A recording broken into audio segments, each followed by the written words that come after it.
Moving on, ladies and gentlemen, to our next speaker, I'd like to also invite Mr. B.K. Mansukhani, who's the Managing Director of Rishi Shipping, to share his address, a special address on the cost-benefit of transloading bulk cargo and the measures to be taken for the PPP model successful in the major ports. But before I invite him, of course, as we all know him as one of the stalwart of the industry, in fact, under his able leadership, Rishi Shipping has emerged as a major cargo and logistics service provider in Kandla, and the company is especially proficient in handling bulk cargo. Also, Rishi Shipping has recently launched the country's first neem oil coating plant for imported urea at the Kandla port, a maiden venture at any port in the country. And well, ladies and gentlemen, before I invite Mr. B.K. Mansukhani, can we have a round of applause for Mr. Dinesh Gupta? He's arrived here, and I'm going to be inviting him as well, post a speech from Mr. B.K. Mansukhani. So firstly, may I humbly request Mr. Mansukhani to share his address with the August gathering. Yes. Sure, sir.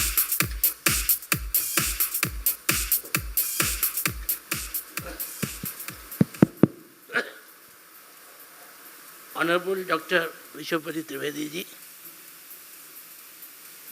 Mr. Nikhil Modi, and dignitaries on the diet. I have been given opportunity to speak how PPP model should be successful and what is the reason why today investors are not coming forward to invest in PPP model. The charm which was before 8-10 years has gone away. So,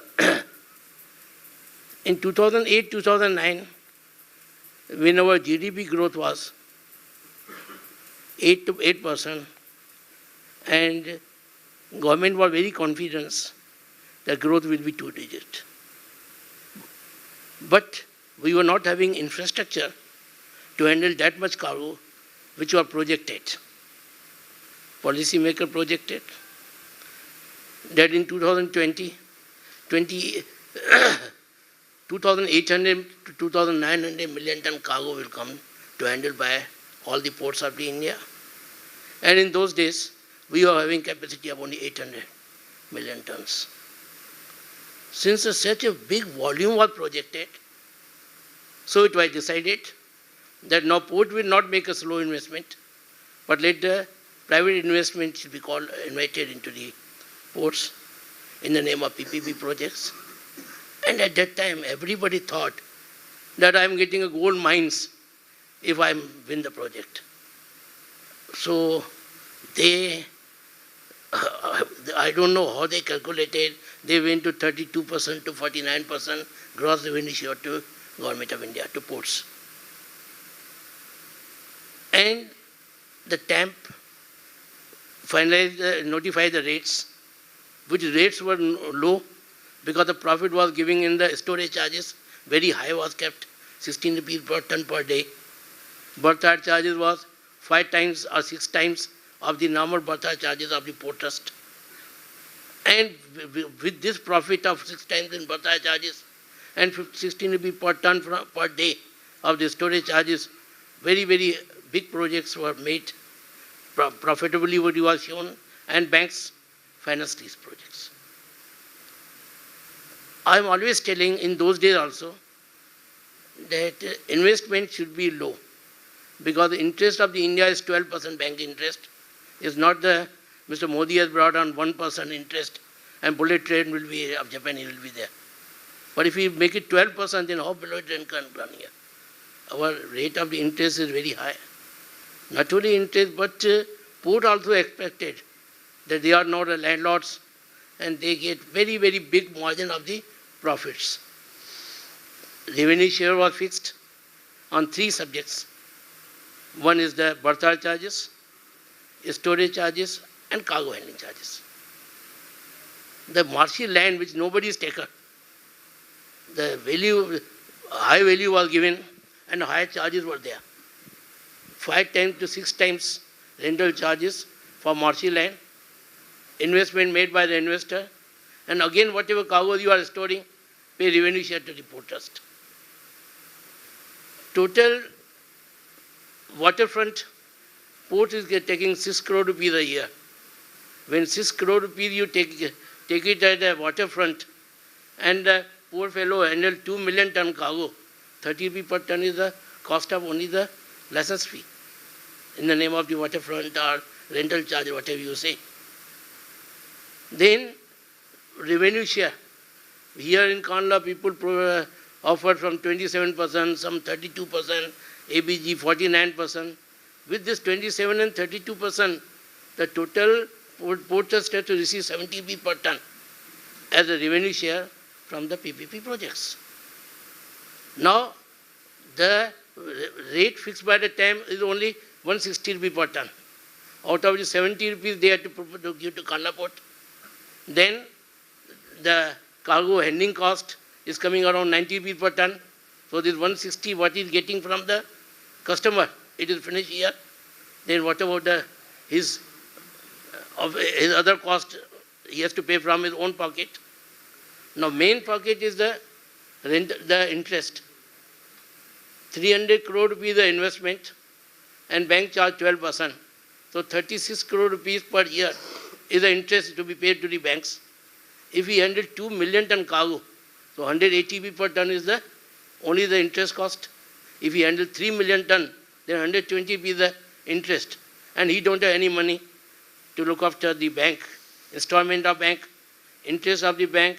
So ultimately the result is there. They don't pay to port, they don't pay to the interest, and everybody is in problem. Now ports are there, but idle ports are there. Government wanted this port as an additional facility, where government says the capacity should be added, not that investment should be made and lot of the berths should be made. It's not. You have to run the ports, cargo should be coming, it should grow to the country, which is unfortunately not there. I always feel that transloading is better option of handling of the cargo, as there is no investment made. As I told just now, 300 crore rupees is the cost of the berth. While for transloading, we don't have to make a berth. Wherever draft is available in the sea, anchor it, and cargo discharge in the barges. I am showing the video clip of the floating crane, which is discharging cargo in the mid-sea. And just see, this is the floating crane. No berth is required. And this grab, which is in the cargo, and this grab will take the 26-ton cargo from the holds, unload into the barges. Instead of handling grab, you are seeing it. This, and it is totally leakage free. Totally no leakage, not a single drop of the cargo will fall from this grab. This is the main thing of these grabs, of floating crane which Lippert has provided. You can just have a look. This grab is coming out of the hold and it will unload into the barges. Now cost is only of the floating crane, which is 32 crore. If the vessel is coming on the berth, then also mobile harbor crane is required. That cost is also 32 crore. This is also 32 crore. More or less cost is the same. Whether you go mobile harbor crane on the shore or you go this floating crane in the sea. Cost is not different. So with the same cost, without the berth, you are discharging cargo into the barge. And the additional cost is only of the barge, which is around 100 rupee per ton. So against this 300 crore rupees interest and so many other things, you have to spend only 100 rupees per ton on barges. And you are not to take any funds from the bank for the construction of the 300 crore rupees jetty. Just have a look. See the grab, totally leakage free. One drop will also not fall on the sea. Straight away it will go into the barges. Then these barges will have to come to the port to discharge cargo from the barges on the shore. Now draft of the barges only 3.5 to 4 meter. So this 4 meter draft easily available in any smallest creek. Today when government was joining all the rivers together, where draft 2.5 or 3 meter is there, barges will move. These are not coming to the ship port, but barges are going directly to the industries kept to jetties. And so all port expenses saved, road transportation from barges from the port to the industry is not applicable. So many savings are there. That's why China's production cost is too low. China is bringing this type of floating they are using, bring the vessel of 4,35,000 Valimax. From Brazil, the vessel comes to Chinese water. They discharge in the barges same way which we are doing in Kandla. And these barges don't come to the Shanghai port, but go directly to the straight away to the barge jetties of the industries. So all cost is eliminated. That's why their production cost is cheaper. They are taken over our Indian market. Now I'm showing you how barge we are unloading into jetties at present in India. Maybe Kandla or anywhere. These are the jetties. These are the jetties. Barges come there. There we are giving again the lever machines, and these is lever machine. And when water zero was there, we are putting double banking. From the back side also put it into the front side empty barge, so that two barges should complete in the same tide. You see it. This we are doing in India, but Chinese don't do.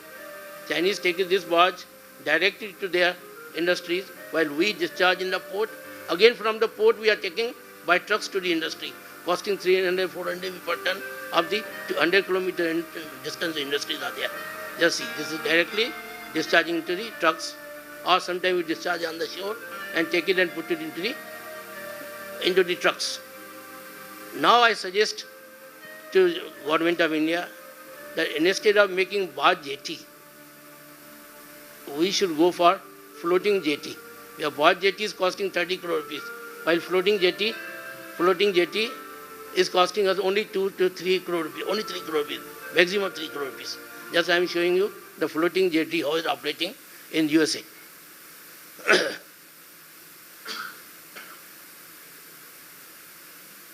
Third number.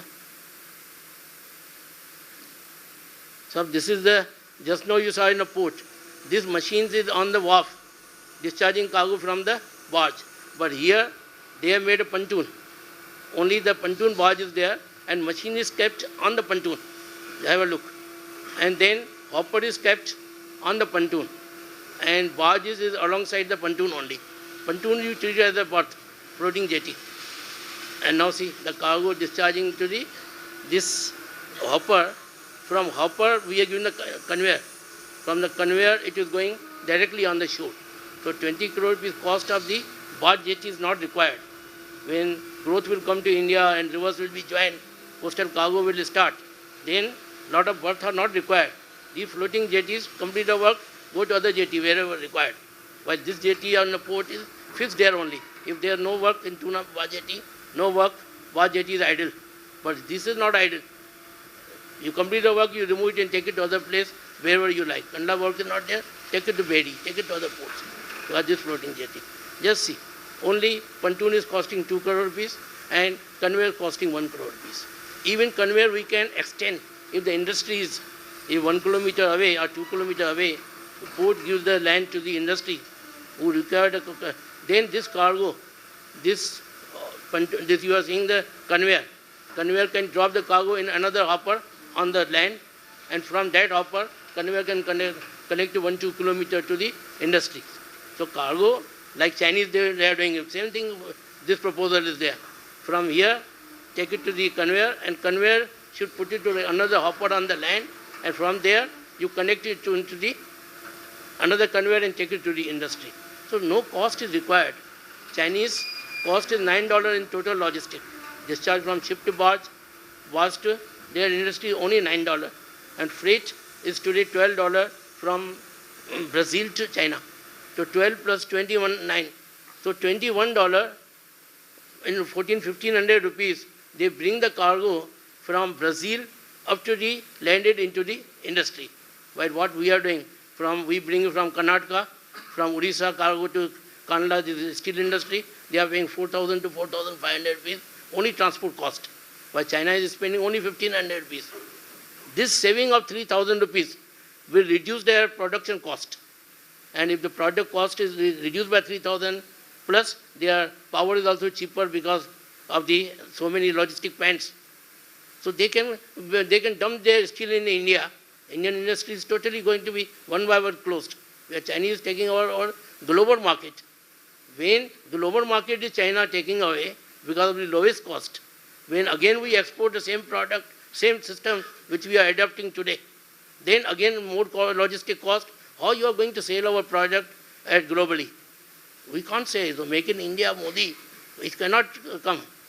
Because Mr. Modi bring the investment, make the industry, but industry will get the raw material costly and product, finished product will go to the end user again very costly. So globally, we are not viable. We are not viable only in our market, industry market. They will be taken over by China. How we can take it the global market from here? Second thing is I'm talking of dredging. Like Kandlapur is spending 180 crore rupees a year for dredging. Barge jetty also, Tuna barge jetty is since 8 years idle because 17 crore rupees required for dredging. And I'm telling no money required for dredging. Only 2 excavators can be made floating, and these excavators can continuously dredge the channel. There is no need of spending any amount for dredging purpose for up to the 8-meter draft. 4th number. Just see, this is the first time I'm showing you in India. This is the excavator which is working on the road. Now on this chain we have put the wooden plates to make it a boat. Now this chain has been made a boat, and now see this is floating in the water. If Tuna barge jetty channel you see small creek or Bandar Basin small creek, we can put this is floating, taking the sludge from the sea and taking and making it broading. Just see it. Or if you want still broad, then you can put in the barge, and barge can be taken to any jetty and take out the mud only. So see, without any cost, this dredging is going on. And we want 17 crore rupees. Because we don't have 17 crore rupees, our barge structure is idle. If this is a way of thinking, then how this country can develop it? If you want to contribute, bring this type of the system, reduce your cost. Here floating crane is there. There you got a barge, they have mobile harbor crane, same cost is there. 100 rupees barge is there, only this is the cost in the whole operation. And dredging 17 crore not required, maintenance dredging not required. Again every year we want maintenance dredging. This maintenance, have these 2 excavator, put these boats on the feet, and then you let it floating and continue to go on dredging the channel. This one. Thank you very much.